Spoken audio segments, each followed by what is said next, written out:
Yes, a very good morning to the next digital breakfast event happening today in the Bridge Week. Yes, on Friday morning. I'm glad you're here. It's always exciting. So this morning I somehow had palpitations 3 times already, especially with that video. I mean, it's on YouTube, right? And yet it's still stuttering. I think it happens to you too when a trailer goes from 1.15 to 1.30, but that's how digitalization is in Germany. Right, so today we have an exciting topic with Ragnar Heil, who has been an MVP at Microsoft for countless years. And in my opinion, he symbolizes the constant pursuit of new subjects at a very early stage, as well as the wide dissemination of those topics, which is important. So simply empowering individuals, providing guidance, inspiring them. And this aligns perfectly, very, very well with the characteristics we possess at Breakfast. Then there is also connecting and networking involved, and that is why we are here. Now, I am not the expert, so I will pass the floor to Ragnar right away. Your stage, and please tell us about the pitfalls, corners, edges, and good things regarding Copilot, the innovative software designed to enhance navigation and provide valuable assistance to drivers. Oh, yes, very gladly. Thank you very much for the invitation. I am thrilled to be here. And thanks again for the extremely kind words about me. Yes, Thomas, you really hit the nail on the head. I'm truly someone who always enjoys exploring new innovative topics. So that is a characteristic of my personality. Shuto is firmly established. I always choose the things that pique my interest the most, particularly as a Microsoft MVP, which is an abbreviation for Most Valuable Professional, an award presented by Microsoft to recognize outstanding expertise and contributions. So you get that once a year. You have to refresh, renew it constantly, at least 7 times a year. And you get that if you extensively share your knowledge publicly, above all. That is also your favorite topic, sharing knowledge via social media. And that is where I generate my knowledge via my blog, ragnarheil.de. But I also have 2 video live streams running. One is the Alexander Ragnar Show, focusing on modern workplace news in German. On a monthly basis, a global governance and compliance show in English was aired, along with podcasts that we produced. There are numerous conferences, so I have the opportunity to speak at many conferences and promote meetups. Exactly, so it's a mix of delivering content, sharing content for free, but also building and strengthening communities. That's how you become an MVP. Many always say, but I already know so much. Why am I not an MVP? Because you keep the knowledge to yourself, or you sell it to your clients for a lot of money. MVP is achieved when knowledge is generously shared. Microsoft actually started very, very early with that. Nowadays, people tend to say influencers, technology business influencers. In fact, a few years ago, they were also referred to as evangelists. I believe that was akin to an intermediate stage in their development.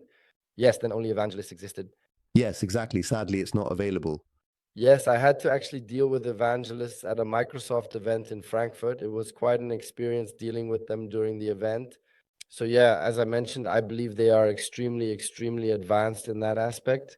However, I do not want to divert your attention or detract from the main topic at hand. Yes, precisely. That's why I do not want to show too many slides today, but I would like to highlight a few specific things that I can definitely point out and draw attention to during this presentation. These key points will help to emphasize the most important aspects and provide a clear focus for our discussion. And it's ideal for me that we're doing the show today because I got fresh slides from Microsoft yesterday. And now I can finally show and present these slides nicely for the first time. Like I said, I only received them myself yesterday. Before I delve directly into these slides, I would like to briefly establish a bit of suspense in the beginning, explaining why one actually needs all these technical solutions, which are described in different ways and approaches. The background is the Copilot. It can prompt in different ways. Some prefer to prompt directly in the Copilot via Outlook. Some use it for Word, Excel, PowerPoint.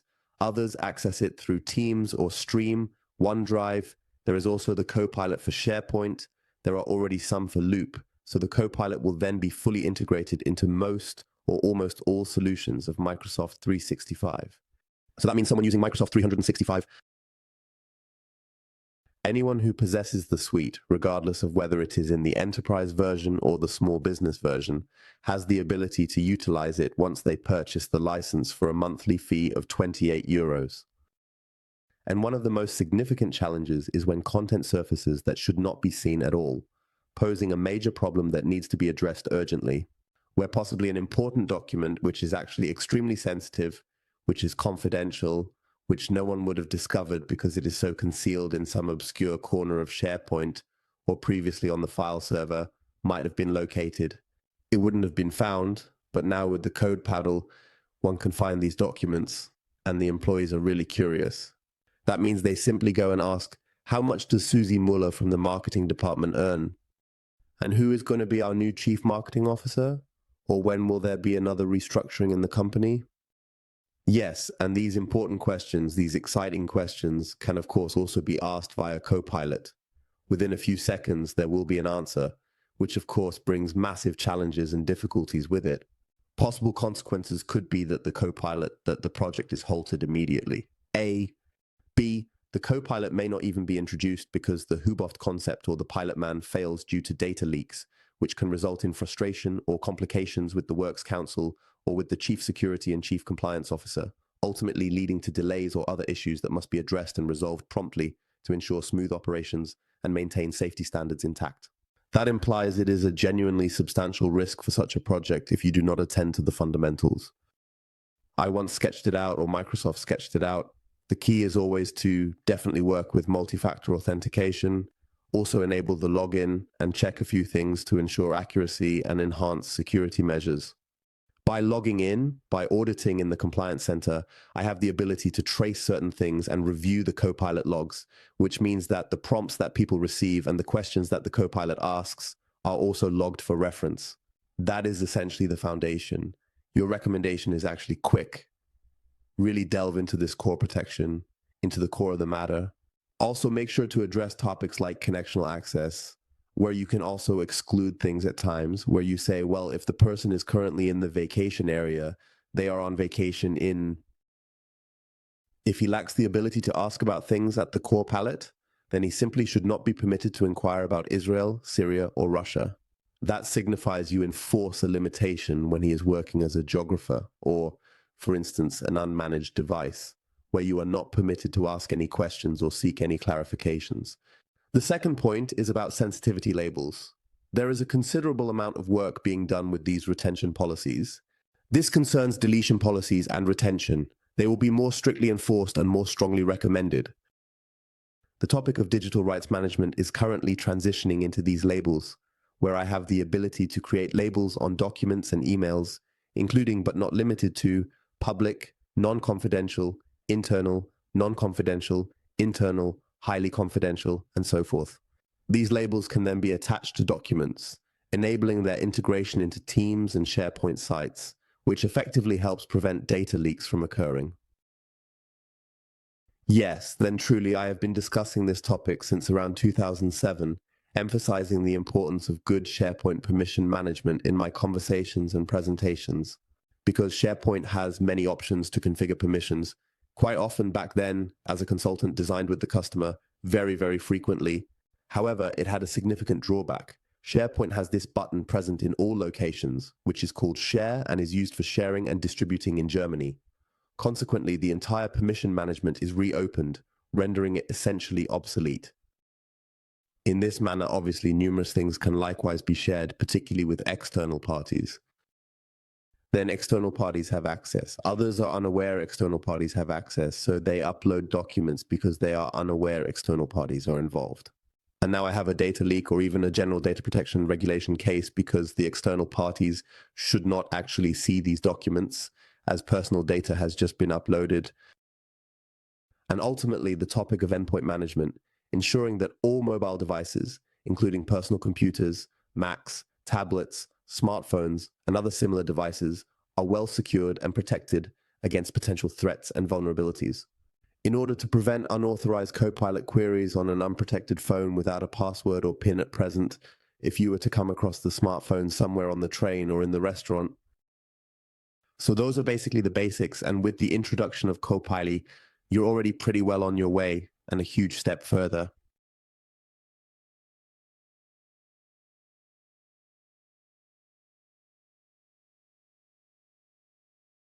Absolutely fascinating. And do you happen to possess a singular example? What is the length of time it is currently based on, such as a structured, coherent, and well-founded introduction? Do you possess a rough estimate for that matter? Of course, there is a lot of change management involved now. So every single update, that's just activating a service in the administration in some cases. Activating, don't know, multi-factor for all employees now, then they just have to do it. But also had to explain first, what is multi-factor? What is the added value of that? What does it bring? And you can generate a code via SMS or through your authenticated app on your smartphone. You can even do it through an Apple Watch. There are numerous ways, but it is always about change management, where you can effectively communicate the added value and the advantage. And here, above all, it's about emphasizing that we want to significantly increase security, also significantly increase compliance, but it should still be easy. That's why I always mention examples like SMS and Apple Watch. I tell people, if you receive a request regarding this multi-factor authentication, just do it very quickly once. It only takes maybe a second, and you've significantly increased security. Anyone with fingers has the ability to do that. And in that situation, a good user experience, characterized by a nice simplicity, combined with high security standards, are interconnected and mutually supportive. That's crucial to me. Yes, and this can, when well prepared with good videos, you don't need, not like before, classroom trainings anymore. You create good videos and then they're distributed halfway, and then people should grasp that. And then there's also a link to the help desk and support, or to the Naviva Gauge Jammer group, where they have the opportunity to exchange a bit more about their experience. However, at present, we are no longer discussing extensive training initiatives. I am an enormous supporter of these self-organizing learning environments where I truly... Oh, my camera has been displaced. Just a moment. My camera is quite agile in this particular location. And in addition, furthermore... I just wanted to see you taller. Yes, when I make a waving motion with my hand like that, it actually starts and then activates the gesture control feature. Therefore, she has integrated an artificial intelligence into it. Yes, and that one really uses Viva NG Sherma groups, allowing employees to exchange experiences, fostering a culture of collaboration and knowledge sharing among them. This indicates that one does not always need to open a support ticket, but users also have the option to assist each other with such novel things. This also applies exactly the same way to the labels. That can also be accomplished. Otherwise, you simply have an excessive number of requests for support tickets. But it's really a project, you have to be honest about it. Especially the topic of pure fuse sensitivity labels.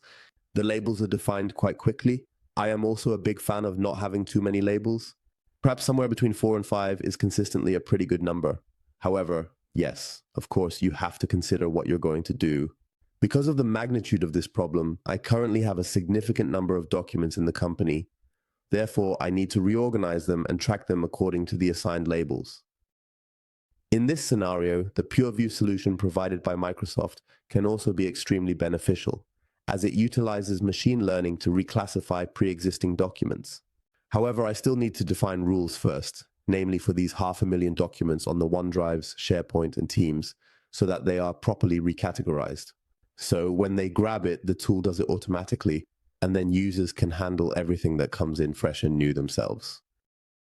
The example I like the most is when a job application is received and the person is successfully hired, and then you have the responsibility to archive it for a duration of 10 years. If he does not get the job, delete it after a period of 6 months. This indicates that it is related to GDPR deletion and archiving regulations, as well as matters such as strict internal confidentiality, non-confidentiality internally, and so on. A bit of a balancing act involving rights management, access management, and also the General Data Protection Regulation, GDPR, matters that one must comply with by law. I am of the opinion that it is certainly not to be underestimated as a project, but one would undeniably require it in any case. So the Copilot, I say, that is a great opportunity to start now, but we would need it regardless in any case. In line with my personal recommendation concerning security and compliance measures as advised, one does it not just because of the Copilot, but one always needs that. That is truly, for me, the new baseline, as they say. Well, when you mentioned baseline, there are definitely a few aspects that might have been underestimated a little bit in the past, and it is important to acknowledge these factors. Clean rule structures and so on are very important. When I consider the staining at this moment, I am confident that numerous individuals will contribute their opinions. Oh, I no longer have access. I used to always have access to the document and so on. Yes, that is precisely accurate. There will most likely be certain things that perhaps were not as important in the previous time, and then they will unexpectedly pop up. And that is then simply an opportunity to establish everything in the correct order once again and make things right. Thus, simply also an opportunity indeed. But that's the point. We have a major issue with the whole thing. The problem has arisen. Let me go back a bit, like around 10,000 years ago.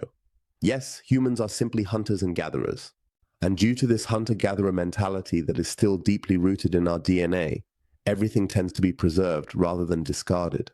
End users don't really care about storage anyway. The company has to pay for it anyway. If it were my personal private OneDrive, Google Drive box, Dropbox, then I would have to clean up more because I have to pay for it myself. Because the company pays for it in this case. And that is why it actually gets reposted every now and then, so it is rarely deleted.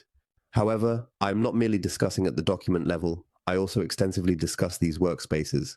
This implies that the users have a demand for new teams, they desire new SharePoints, and they also want new licenses, but they do not return them. They do not archive it and they do not delete it. This results in additional costs at the licensing level.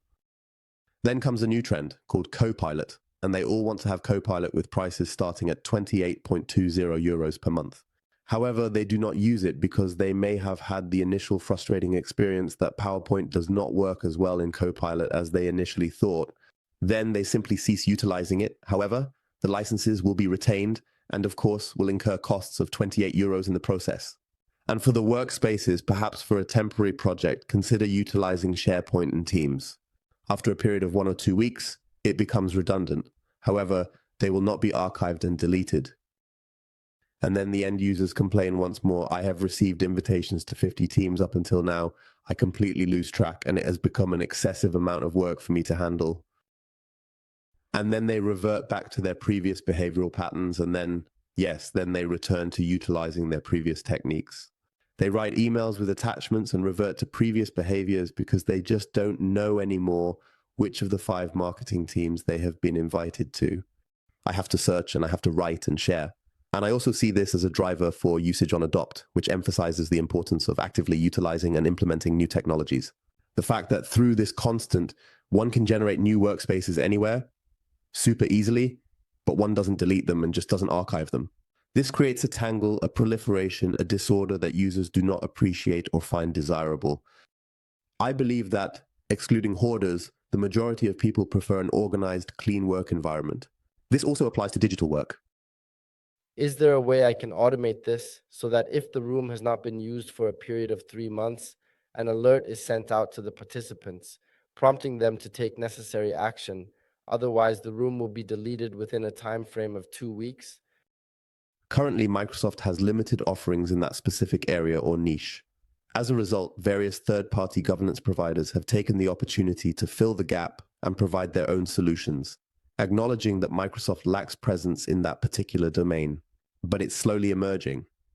There are already the first modules, and there's even a special award for SharePoint. This is referred to as SharePoint Advanced Data Governance. There are new reports available that allow you to view the locations where such a proliferation occurs, as well as external sharing, particularly with external parties. Additionally, a new pricing model, SQ, and product called Entry ID Identity Governance have been introduced, which require you to conduct an access review in order to utilize them.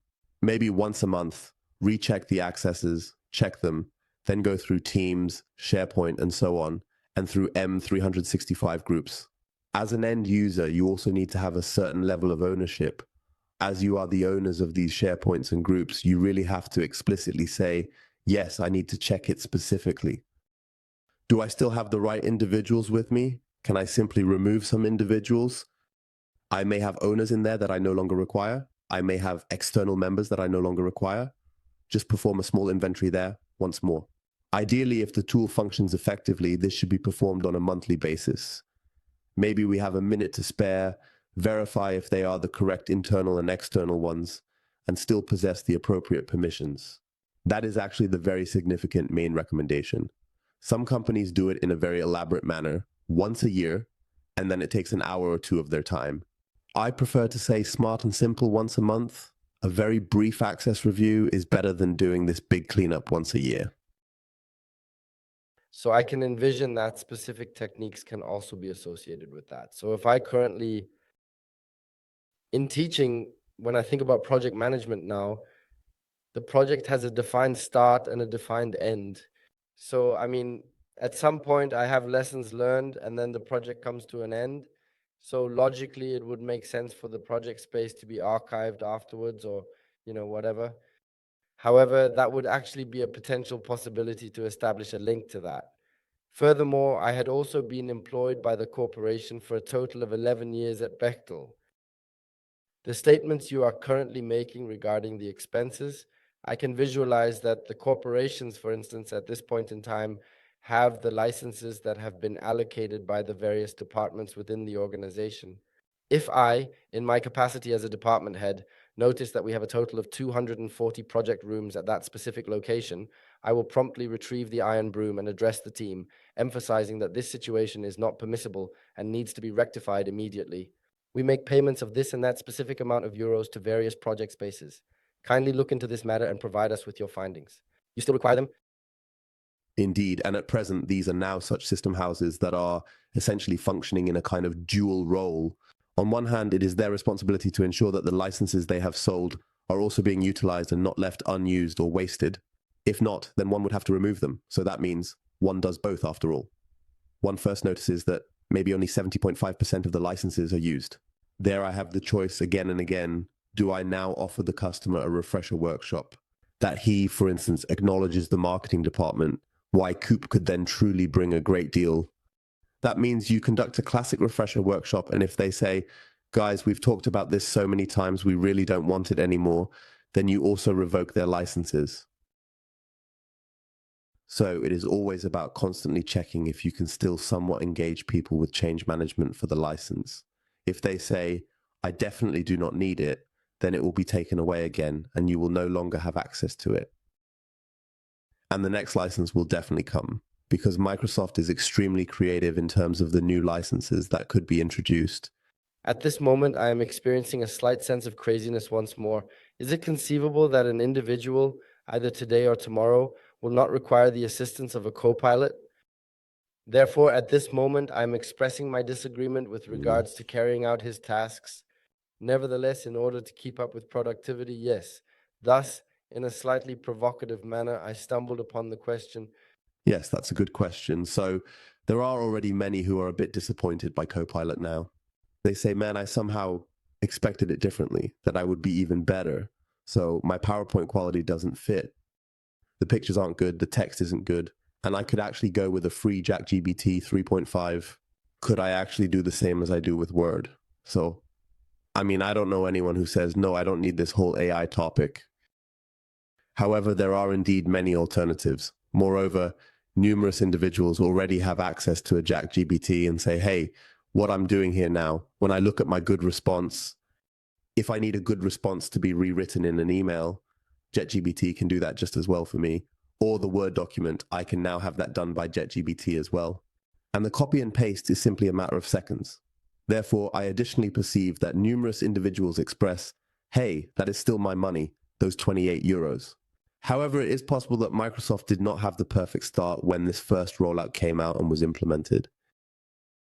But precisely because of this conference that ended yesterday or today in Lando, this M365 conference, it became clear that every application will now have a co-pilot. Even individuals with a video editor such as Clipchamp will receive a co-pilot, ensuring that everyone is included. And that is already a very comprehensive story because then we have the ability to record our meetings using Microsoft Teams, and the recordings of the meetings are automatically uploaded to the Stream platform. I am able to make adjustments to that using Clipchamp, which is a video editing software that I have access to. And if I now say, for example, I also want to cut out filler words here, I always have the same filler words. There, the Copilot can first recognize my filler words. It then somehow highlights them in yellow. And then I can nicely go with my tool and say, okay, now I would like to have my ums and uhs and filler words cut out. That means the Copilot simply performs an even faster video editing process. And that would, in turn, be in the third-party industry sector. There are numerous people who are currently doing it. Premiere Pro currently has it in the beta version. Descript also has it now. There are several players in the market. However, it seems like an additional 20 grams per month. This implies that the Copilot is not observed in isolation, not necessarily the optimal tool at all times. However, when I observe this group of 15 or more Copilots who possess the necessary license, I do receive a substantial amount in return for my payment of 28 euros. And this has been the identical Microsoft narrative for all of eternity. Every now and then, there might possibly be superior tools, right? But as a large group, you already get a lot for the money. Now I have an additional question. I would like to delve a bit further into the topic of compliance and explore it in more detail. When you mentioned that they utilize ChatGPT, does that imply that they have acquired an official license in order to use it? I cannot imagine that a big corporation is currently undertaking multiple activities, perhaps in the playground, perhaps in a laboratory or similar location, but naturally the matter of protected space and other considerations must be taken into account. Otherwise, certain peculiar occurrences take place, such as the queries ultimately being posted on the internet. Wonderful point. Exactly. I couldn't be more grateful to you for this point because, of course, it also stresses Microsoft. So, for those who missed the keynote on social media, this week in Orlando, Jeff Tepper mentioned repeatedly the data that comes through either the code panel itself, meaning the prompts, but above all, also the content that you then upload. The majority of the time, it is similar to in Sharp OneDrive teams. The content is not utilized for the purpose of training the algorithm in order to train the LMM. And I would really train the LMM on a public Copilot. Sorry, on a public, oh yes, even on a public Copilot, exactly. I would train on a public JetGPT, but I would also train on a free Copilot from Microsoft because there is also one available at copilot.microsoft.com, there is indeed a free version if I were to use it because I think, oh, I'm so clever. I'm saving myself the 28 euros, namely the free version. Then I would also support the LMN, yes. So this cost block of 28 euros provides me with better desktop app integration on one hand, because the free Copilot version would initially only work well as a kind of browser extension.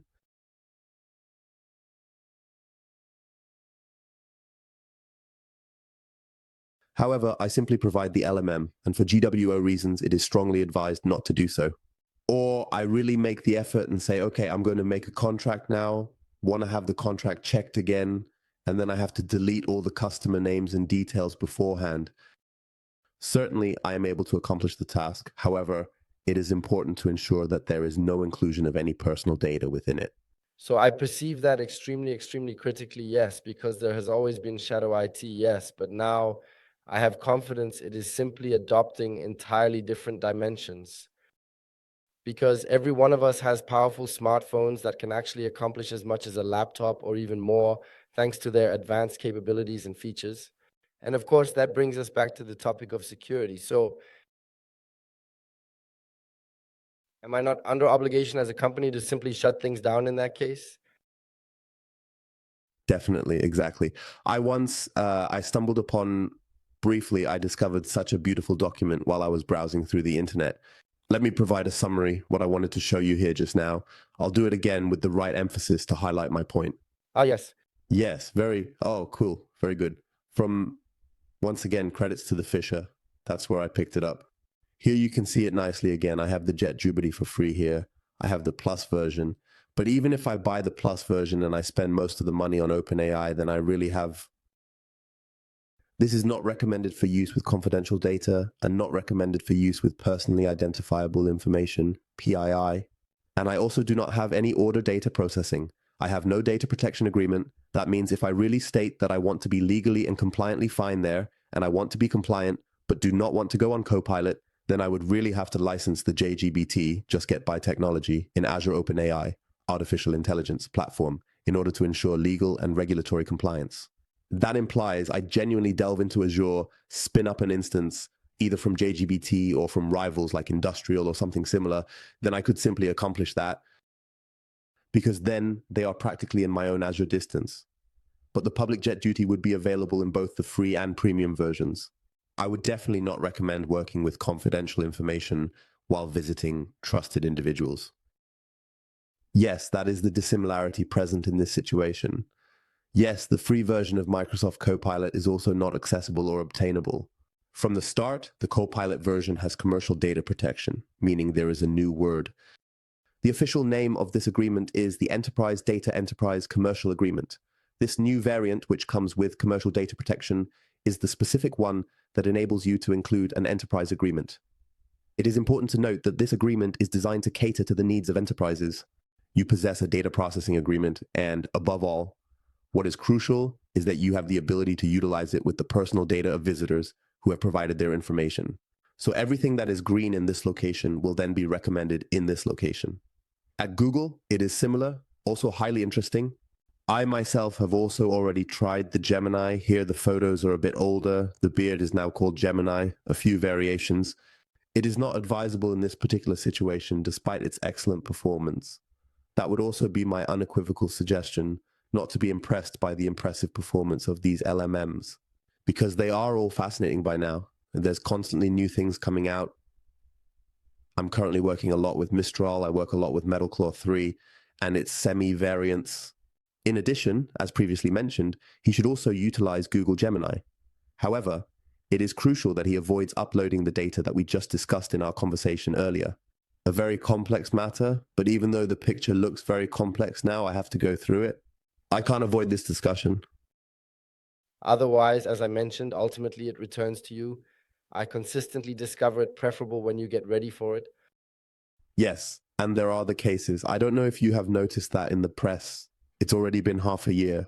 I believe IBM has somehow restricted access to JGBT for the employees due to the uploading of certain semi-contractual data, which were subsequently uncovered.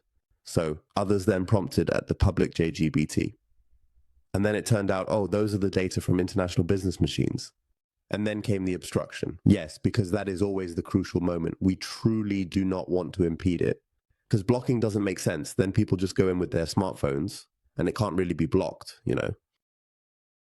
I am a fan of governance, because when I truly define the rules, then I can also utilize a tool for my benefit and achieve my objectives. Then I can also use a JGPT or a Google Gemini at work, or the other services that are currently being released. Image services as well, but I have to communicate very clearly and also clearly educate and involve people on what can be done with them and what must never be done with them. That is the main point here. Yes, it is actually about working with shifts and guidelines instead of imposing a ban, not enforcing a prohibition. That's why my heart beats for governance. A good saying comes to mind from my ex-boss. He always used to say, only those who know the limits can push themselves to the limits. Yes, that's accurate. That is a very, very true saying, yes, and I believe that is extremely... I cannot say that we have better weather now, but imagine if we had ice and snow again. I also cannot say that my 90-year-old son is not allowed to drive in the snow. No, I will treat him to an ADAC winter training session so that he can learn how to handle it. Because even if it is a car, he would not be permitted to drive at a speed exceeding 200 on the track. Maybe he should drive at around 50 on a partially icy highway, but he just has to learn. He needs to understand that even though the car can go 200 and he has a driver's license, he can't drive at 200 now. But he has to drive at an appropriate speed of 50 based on the situation, even though he used to drive differently on the same route before. With a training session, in this particular case, my recommendation would be the ADAC winter training program. And that is precisely the point that I also strongly emphasize and promote in the field of artificial intelligence. These are all brand new skills that we require. But we will not make progress in this area with either prohibitions or by allowing everything. For this, the artificial intelligence tool is too powerful and the knife is also too sharp. Yes, definitely, I fully agree. So it is not like I am merely posing the questions. Please feel free to inquire on LinkedIn as well. You are welcome to ask any queries or doubts you may have. Kindly ask your inquiries in the chat, yes, then we will gladly include them in our discussion. Otherwise, I will do it. I am always curious, you know.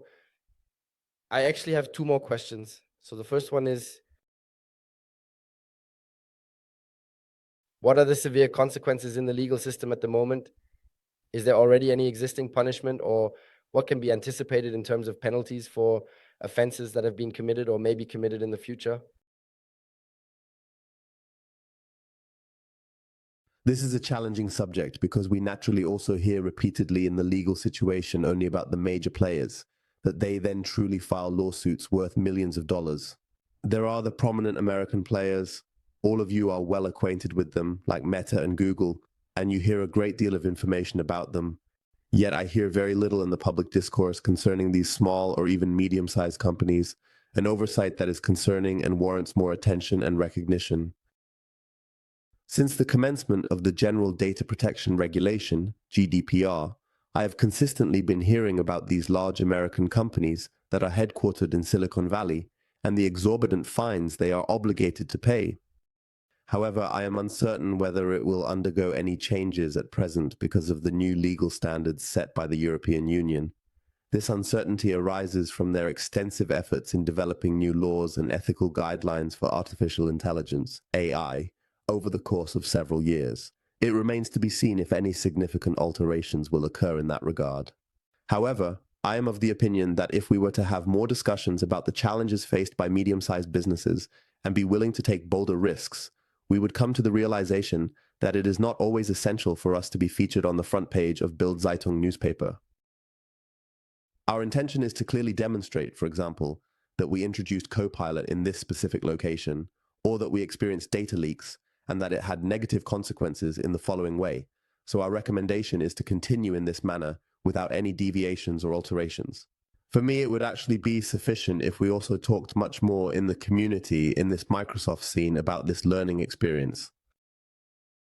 And culturally, we are presently in a hype cycle where we solely discuss the new features, how fantastic everything is, what's new, and what functions exceptionally well. We have minimal discussion about this introductory experience here. The sole individual I currently observe who is actively participating in conferences is Raiffeisen Group, Agravis, who recently presented at 2 major conferences, sharing insights about their Copilot experience. I would simply wish for much, much more that we can learn from one another without resorting to shaming, blaming, and finger-pointing towards each other.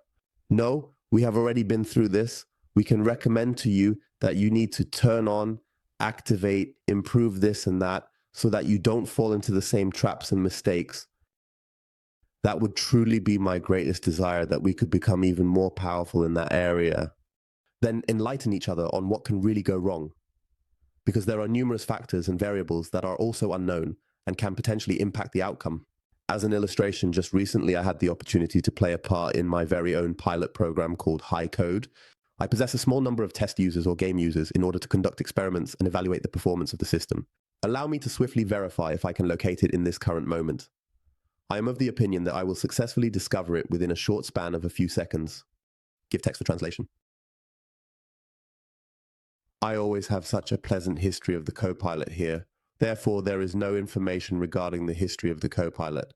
And then I inquired a little bit. At first I asked what is new with Adele, hoping to hear some exciting updates. Then I somehow discovered in the sample section, oh, she simply wrote a document about reorganization 2024. And then I say, okay, what is new here about the reorganization 2024? Because Star Wars has something that is written by Adele, and I am curious to know the details. And then it informs me that I am unable to provide information as the results are protected and access is restricted to authorized individuals only. It looks like the Copilot already has a good understanding of the whole rights management topic. There are labels on it and the document seems to be protected. But in case I click on this footnote over here, I promptly navigate to the hyperlink and have the ability to instantly access the document. That implies I still have the feeling that I can relatively quickly also put the coup on its back without any major delay. And that is also something where you do not really have that sense of security. Yes, in a way, there is a pressure point where I say, okay, if I read this here now, then everything is safe because it explicitly states that all the things are protected. He cannot give me any information at all without any exceptions. I have tried it here previously, but with a few additional techniques, I am able to access the document at an even faster rate. And these are also aspects where we need to go even further and perhaps even utilize third-party tools to show us these documents that are of particular sensitivity and require extra precautions to ensure their confidentiality and protection. Naturally, we cannot display all documents. Within the company, there are approximately 500,000 documents, along with numerous third-party governance tools. Additionally, there are documents from companies such as Microsoft, which reportedly include content that is deemed suspicious due to the presence of terms like reorg, reorganization, restructuring, salary lists, or salary list in their titles. Some of these documents may even bear names containing the words confidential or strictly confidential.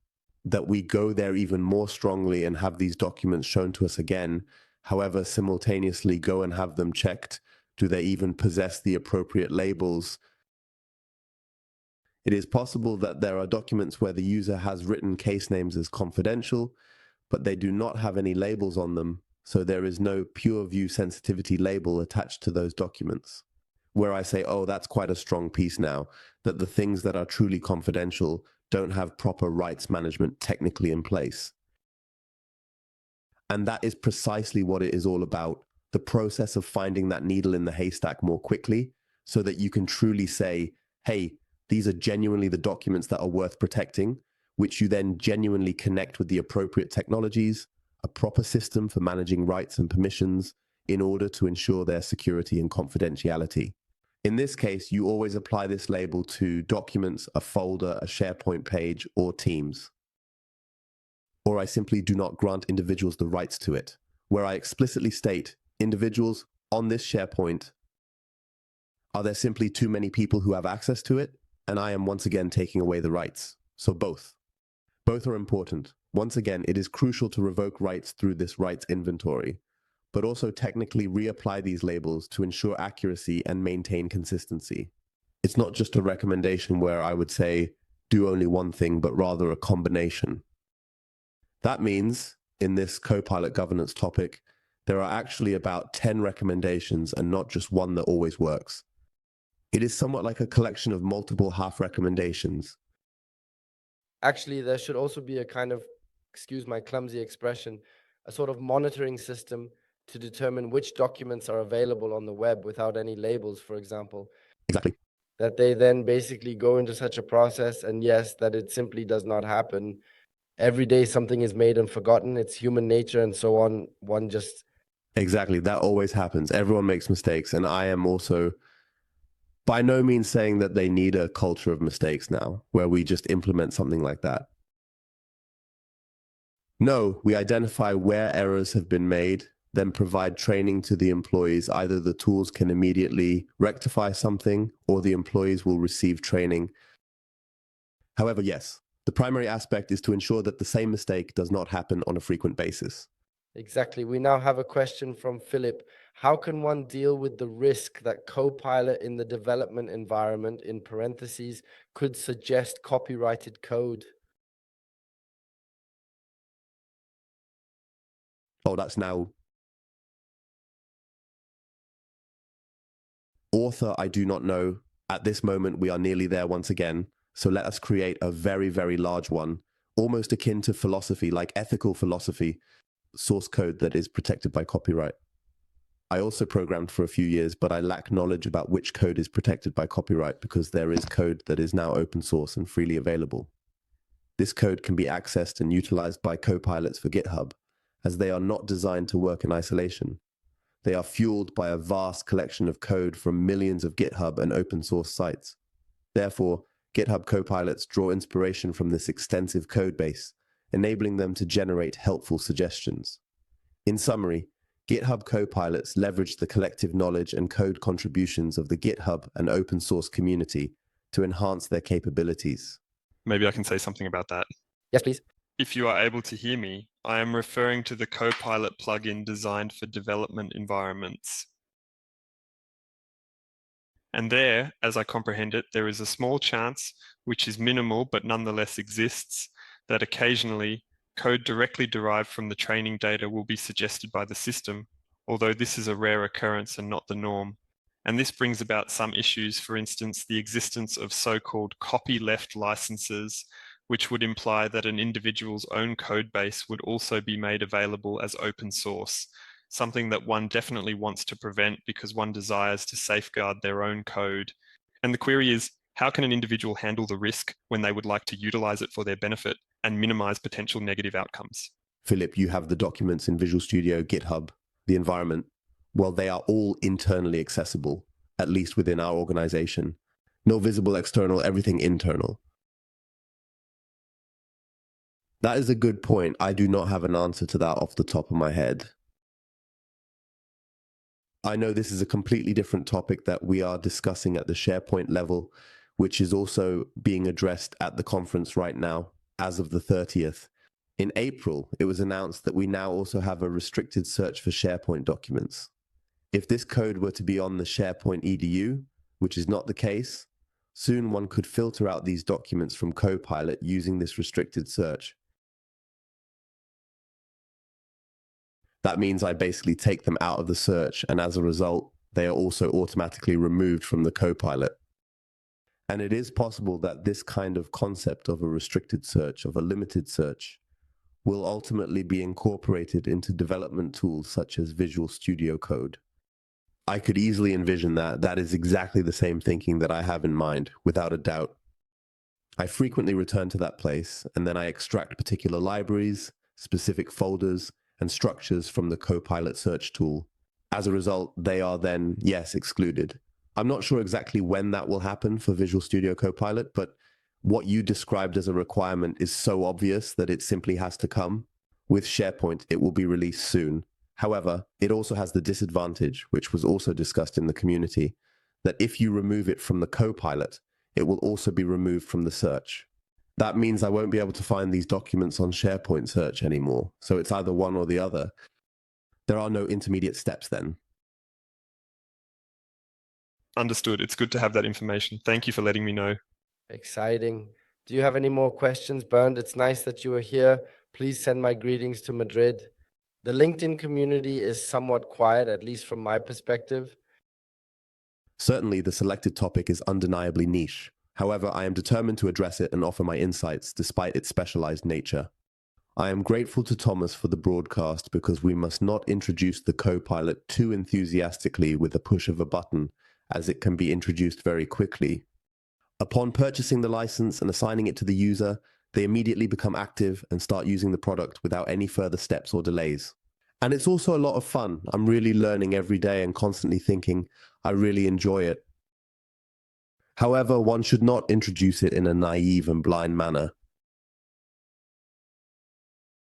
In my opinion, I believe that one cannot avoid dealing with it, but then, of course, with caution, within those limits that we previously talked about and discussed at length. Yes, so I consider it to be extremely, extremely important, and I also make use of it in my daily life. From my perspective, it is primarily about matters that will ultimately conclude in becoming public in any case, regardless of my involvement or influence. So I have no clue. I frequently have superior headlines generated for the breakfast, things of that nature. These are not strictly confidential matters. Is that the situation for you as well, or do you have a different perspective on this? I always say it in a casual way now. It also constantly forms new synapses in the brain because you keep getting new ideas. I also discover that to be exceedingly, exceedingly fascinating and captivating in every possible way. I will humanize it at this moment and express what the Copilot is thinking. Additionally, there is this particular subject of sparring that needs to be addressed and discussed further. I find that extremely, extremely cool, which is absolutely amazing and fills me with awe. Due to the fact that he is present, or due to the fact that he is consistently present, I have a partner to spar with for my daily work. I find that to be a wonderful topic, yes. Such a great topic. I recently watched a long podcast between Lex Friedman and Sam Baldwin, the CEO of OpenAI, the father of JGBT. And then there was also the topic, yes, Sam, you are the CEO at this company. What are your favorite use cases? And he says, I don't really use the ChatGPT so much for creating new content, but I prefer to use it really as a sparring partner, as a companion, where I say, for example, I just wrote a book. For example, there are certainly books that are incredibly cumbersome. I don't know, somehow, The Brothers Karamazov by Dostoevsky, a very large book where the majority of individuals simply quit after 1/3, or Ulysses by James Joyce. Very, very difficult books. I'm not kidding, I want to finish reading the book and I go with Jack Gimity or Copeland and let them guide me through the book. Because once again, I don't know who this new Dmitry Vladimir is, who is there. emerges. But since I am determined to finish reading the book resiliently, I now ask the Copilot or the JGBT to navigate me through the book. Or even in the area of brainstorming, so many new ideas come up. I do a lot of blogging or video activities and I say, hey, I really hadn't thought of that. This is a completely new facet, a new idea. This really gives the whole video another proper, better twist. In this manner, I obtain an authentic narrative and a concise overview of characteristics and functionalities. So I really make use of it extensively for inspiration, for creativity, and above all, to construct better stories that captivate and engage the audience on a deeper level. Particularly when we want to delve into the subject of producing videos, specifically short videos, the story has to be precisely on point, and the hook must find a way to make contact and activate itself within a time frame of approximately 3 seconds. This is of utmost importance to me. At the present time, I currently utilize it more for the polish, for the form, rather than for the actual creation of content in the content hack creation area of expertise. Due to the fact that the content I possess is generally of such profound technical nature that your co-pilot or even yourself would frequently begin to experience hallucinations. The experience I had was that I once provided suggestions for headlines. Subsequently, I essentially inquired about which one would be considered the best option for the headline. Subsequently, he promptly proceeded to create his own. Thus, utilizing the materials I had provided, he went on to make his own version of it. And now it is coming. And then came the explanation of why he rearranged it in that particular manner. And I found that already, so I actually took a screenshot, saved it for future reference, and retained it as evidence. That's something to keep. I found that pretty cool. I found that pretty good, definitely. And that inherently inspires me at this very moment. It is akin to the ultimate cycle for all of us, bringing a sense of completion and fulfillment. Or maybe in the future, the very first step would be to establish and ascertain what constitutes a good title, why it has an impact and resonates with the audience, and so on and so forth. That's where you kind of, if you will, delve into the field of copywriting. Affirmative. Well, I discovered that to be quite fascinating. Yes, we have missed a couple of minutes. I believe we could continue discussing this topic endlessly. Misunderstanding, yes. Yes, an extremely thrilling subject. We are certainly in contact at the moment. We will observe what is occurring out there. I have one ultimate question, because you are extremely active and deeply involved in the market on a consistent basis. How do you see the overall mood regarding the topic? So now we talked about it. All these AI topics are somehow in the valley of tears for me, but how do you see the mood among corporates regarding Copilot, their behavior? So how are the target groups dividing themselves? Yes, it is a bit difficult to say because this market is also heavily incentivized by Microsoft. Many customers now receive free workshops sponsored by Microsoft, where Microsoft provides money to partners for the workshops. As a result, it's a bit of a distorted picture.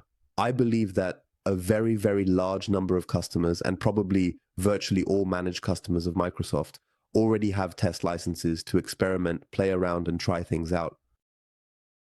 But whether there will actually be an introduction and purchase where one really says, now let's go and buy 1,000 or 10,000 licenses is another matter. However, in my opinion, I do believe that I already perceive that this particular phase of evaluating, of testing, is indeed the case in a considerable number of companies. Many budgets were also reallocated towards artificial intelligence and so on.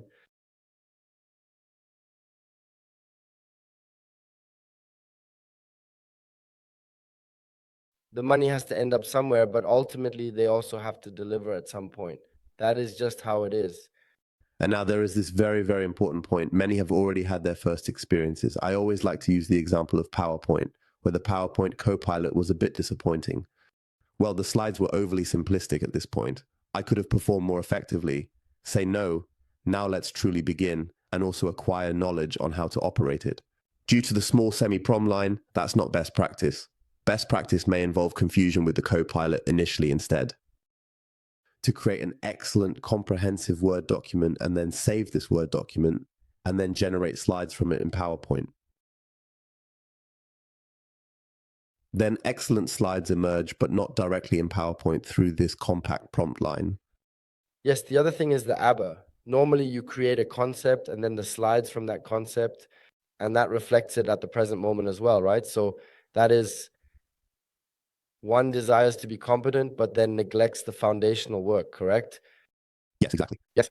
And what is additionally crucial is that these Copilot versions still do not possess access to the internet, which remains unavailable for them at present. This implies that an individual needs to initially collaborate with the Copilot for Microsoft 365, who subsequently requires internet or web access in order to generate the document and subsequently transfer it to PowerPoint, since the PowerPoint Copilot currently lacks web access. Nobody is discussing it, but it is crucial to initially have the Word document generated with the Copilot, who also has web access and the ability to collaborate online. In order to ensure that I have the most up-to-date data, if I currently have other priorities, such as the need to create a PowerPoint presentation on the biography of Julius Caesar, I may not necessarily require the most current data. However, within our industry, it is crucial to prioritize the latest information and stay informed. Ragnar, thank you very, very much. It was a joy. I discovered it to be extremely, extremely thrilling. I believe we addressed numerous aspects. In my opinion, there are a multitude of suggestions that have been included. I find it pleasant that you were here. It is nice that all of you were here, including the participants with us on Zoom, as well as the many participants who are still on LinkedIn. I appreciate your input. It was somewhat quiet, but perhaps that was precisely the suitable content for consumption at that moment in time. Without a doubt, in the forthcoming week, we will have the recordings included in the newsletter. Furthermore, we will actually translate this digital breakfast into English and make it available for everyone to access and benefit from. Yes, let yourself be surprised. We have already done the first test. Oh, I'm very excited about that.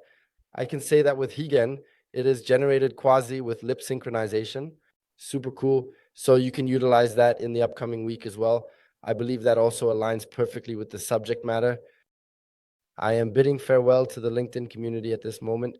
We may possibly continue to be present in this vicinity even after this. For those who have time and interest, we can delve a bit more into the discussion, into the breakouts. But the official time is now over. I wish you all a nice weekend. Check out digitalbreakfast.de.now. There will be a huge number of breakfasts in the upcoming time, 3 next week. So take a look at it. And yes, at breakfast, help yourselves. Take the items from the buffet that you like and leave the ones you don't. In that sense, have a great weekend. Bye.